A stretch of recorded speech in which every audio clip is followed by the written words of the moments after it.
The Beidaihe meeting has just wrapped up, but inside Zhongnanhai, explosive rumors are spreading. Did Xi Jinping really develop cancer a year ago? Why did he suddenly disappear from the public eye for 25 straight days? And is his health strong enough to withstand the historic military parade on September 3rd? That's not all. Unusual movements around the 82nd Group Army, along with strange signs within the military, raise even more questions. Could there even be a backup plan to replace Xi at the parade? All the breaking details, shocking hidden angles, and deep behind-the-scenes analysis will be revealed in this video. Don't miss out. Make sure to like, subscribe, and hit the notification bell so you won't miss any updates during this storm in Chinese politics. And if you find this content valuable, don't forget to support the channel. It motivates us to keep bringing you the uncensored truth. Thank you. Did Xi Jinping develop cancer a year ago? The Beidaihe conference has just ended, and the Chinese Communist Party's grand military parade on September 3rd is just around the corner. But from July 25th to August 19th, after receiving credentials from 16 foreign ambassadors at the Great Hall of the People in Beijing, Xi Jinping disappeared from public view. For 25 days, he was nowhere to be seen.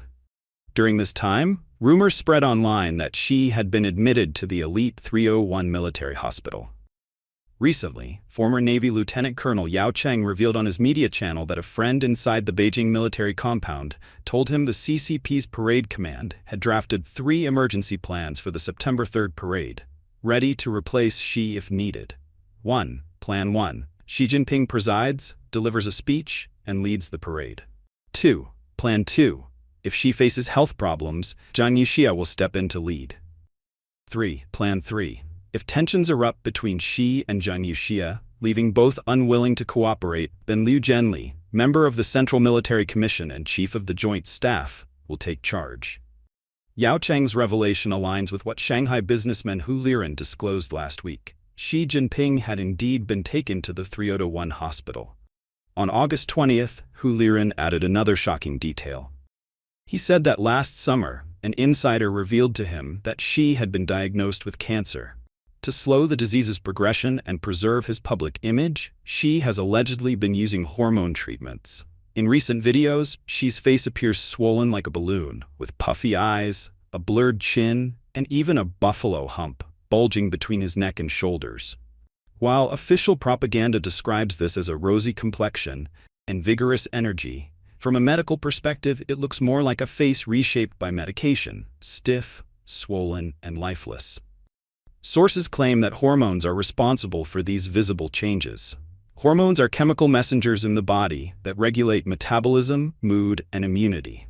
One type, glucocorticoids, is often used clinically to reduce inflammation and suppress tumor pressure. These drugs are powerful but come with dangerous side effects: swelling of the face, body deformities, irritability, mood swings, weakened immunity, and gradual physical decline. Still, for many cancer patients, this medication is considered indispensable. Xi Jinping in Tibet. Can his health withstand a 70-minute parade? On August 20th, CCP state media reported that Xi Jinping led a delegation to Lhasa, Tibet, to attend the 60th anniversary of China's rule over the region. To stage a welcoming atmosphere, the authorities organized large crowds of Tibetans lining the airport and streets, some holding small red flags, others waving hata scarves, but they looked more like government employees than ordinary citizens, chanting slogans in unison. Notably, the footage released did not show Xi walking down the airplane steps. Instead, the camera only began rolling after he was already on the ground. In the video, Xi walked extremely slowly, even on flat ground, with his body swaying slightly as he moved inch by inch, suggesting a problem with his left leg and clear signs of difficulty in mobility. Later, during his meeting with representatives in Tibet, Xi again appeared unsteady, walking sluggishly with a visible sway, indicating weakness in his legs and difficulty moving. With such health conditions, many are questioning whether he can endure the upcoming military parade. On the morning of August 20th, the State Council Information Office announced that the September 3rd parade would last 70 minutes, with Xi Jinping personally reviewing the troops. Wu Zheshu, deputy director of the Parade Leadership Office and a close ally of Xi, emphasized that several national treasures, classified lethal weapons, would be showcased publicly for the very first time. It's worth noting that the CCP has deliberately exaggerated its role in the war of resistance against Japan. In reality, its contribution on the main battlefields was minimal, causing perhaps 30,000 to 50,000 Japanese casualties, including those from illness and guerrilla warfare, in the rear. By contrast, the nationalist government forces eliminated more than 520,000 Japanese troops. The CCP's actual contribution was negligible. Yet, the regime uses occasions like this to stoke nationalism, equating patriotism with loyalty to the party, allowing Xi Jinping to revel in the moment, almost as if he were Napoleon crowning himself emperor. But with his current frail condition, the question remains, can Xi withstand the storm of military power struggles and his own health by September 3rd? 82nd Army Corps. Are the unusual movements more than just rumors? On August 16th, the People's Liberation Army Daily published a striking article titled, "A Brigade of the 82nd Army Reshapes the Image and Prestige of Political Cadres."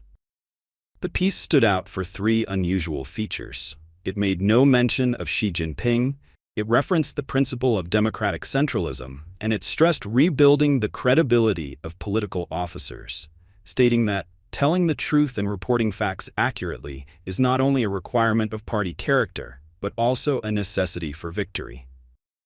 Commentator Chen Pokong noted that this phrase, telling the truth and reporting facts accurately is a requirement of party character, was the language of the reform and opening era, not the Xi Jinping era. Even more notable, the article centered specifically on the 82nd Army. Recently, the role of the 82nd Army Corps has become a heated topic online. During this year's Beidaihe meeting, rumors spread that the 82nd Army had entered Beijing, taking over security for the conference and surrounding areas. Meanwhile, preparations for the September 3rd military parade are unlike any in recent memory, highly unusual. Zhongshan Park has stockpiled large quantities of weapons and ammunition, with numerous military camps set up inside the city. Military vehicles and tanks have been moving throughout Beijing's streets. In the past, parade drills were usually stationed on the outskirts, but this time heavy military presence in the city center has shocked many, officially explained only as rehearsals. An even stranger scene emerged. As tanks rolled into the city, several buses blocked the roads, preventing them from advancing. The images strongly evoked memories of the Tiananmen Square incident in 1989. Commentator Li Muyang pointed out that buses deliberately obstructing tanks is extremely abnormal. Some speculate this indicates serious internal conflict within the CCP leadership. To avoid live gunfire breaking out on Beijing's streets, buses may have been deployed to physically block the tanks. The fact that anyone dared to block the military shows clear disagreement between factions and reveals cracks at the very top of the party. Chen Pokong added, "Instead of denying these circulating rumors, the PLA Daily published this article, and the most striking detail was its complete omission of Xi Jinping's name. What is the purpose behind such a move?" The 82nd Army, a key card in CCP power struggles. The 82nd Army, formerly known as the 38th Army, has a storied history. It fought in the Korean War and was highly praised by Marshal Peng Dehuai as the ever-victorious army for its remarkable achievements. The 82nd belongs to the Central Theater Command, permanently stationed in Baoding. Among the PLA's 5 theater commands, the Central Theater is the most powerful. Out of the PLA's 2.03 million active troops, the Central Theater controls about 1/3, around 660,000 soldiers. The 82nd Army alone has a force of roughly 86,000 troops. The former 38th Army has repeatedly played decisive roles in the CCP's internal power struggles. 1971, the September 13 incident, when Lin Biao attempted to flee and his plane later crashed in Mongolia, Mao Zedong ordered the 38th Army to block key airports near Beijing, preventing Lin from landing. Many believe his plane may have been shot down by missiles. 1989 Tiananmen Square. Both the 38th and 27th Armies were ordered to suppress the protests, But the 38th commander refused, pointing out the military order lacked the required signature of Zhao Ziyang, the first vice chairman of the Central Military Commission. For defying the order, he was court-martialed and sentenced to 5 years in prison. 2012, Hu Jintao versus Jiang Zemin. During their factional clash, Hu deployed the 38th Army into Beijing to confront Jiang's ally Zhou Yongcan. Jiang eventually backed down after personally phoning Hu to negotiate a withdrawal. 2015. Xi consolidates power. With Zhang Youxia's backing, Xi Jinping brought the 38th Army into Zhongnanhai, disarmed the Central Guard Bureau, and reassigned its top leaders, securing his grip over the military and party security apparatus. Commentator Chen Pokong concludes, "The 38th Army has always been a trump card in CCP infighting. Now its successor, the 82nd Army, is once again under the spotlight." During this year's Beidaihe meeting, unusual movements by the 82nd were reported. Rumors suggest Zhang Youxia deployed troops to guard both Beijing and Beidaihe, revealing real military confrontation within the CCP leadership. The 82nd's encirclement of Beidaihe, coupled with heavy troop presence in Langfang and Fengtai, signals that Xi Jinping's side may be preparing for an aggressive counter-move. Independent researcher Wu Zuolai observes, if the military weren't acting as an independent force, these dramatic shifts over the past year would never have happened. If the party center were still united under Xi's total control, as it was a year ago, endless rumors would not be circulating now. He further explains, when Zhang Youxia helped Xi consolidate power, all military deployments served Xi's interests. But now that Xi and Zhang have diverged, the military seems to be taking over Zhongnanhai's security arrangements. China expert Tanaka Saburo, in an interview with Japan's Mainichi Shimbun on August 13, said that the fierce struggle between Xi Jinping's faction and the anti-Xi faction is the main reason why the 4th plenary session has been delayed.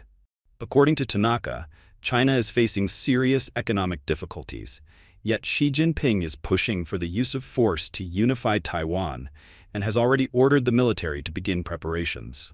This has fueled growing opposition within the CCP to his military ambitions. He further explained that the anti-Xi camp believes that, given the weakening economy, any attack on Taiwan, if it triggers military conflict with the United States, would spell disaster, potentially leading to the collapse of both China and the CCP. Therefore, the anti-Xi faction is planning to build an encirclement around Xi, Tanaka noted. Watching for unusual movements within the PLA, he added, is a key way to understand both the open and behind-the-scenes power struggle between Xi's camp and his opponents. So the big question is, on September 3rd, who will actually preside over the parade? And will it even go smoothly? What do you think? Share your views in the comments. Thank you for watching, and see you in the next episode.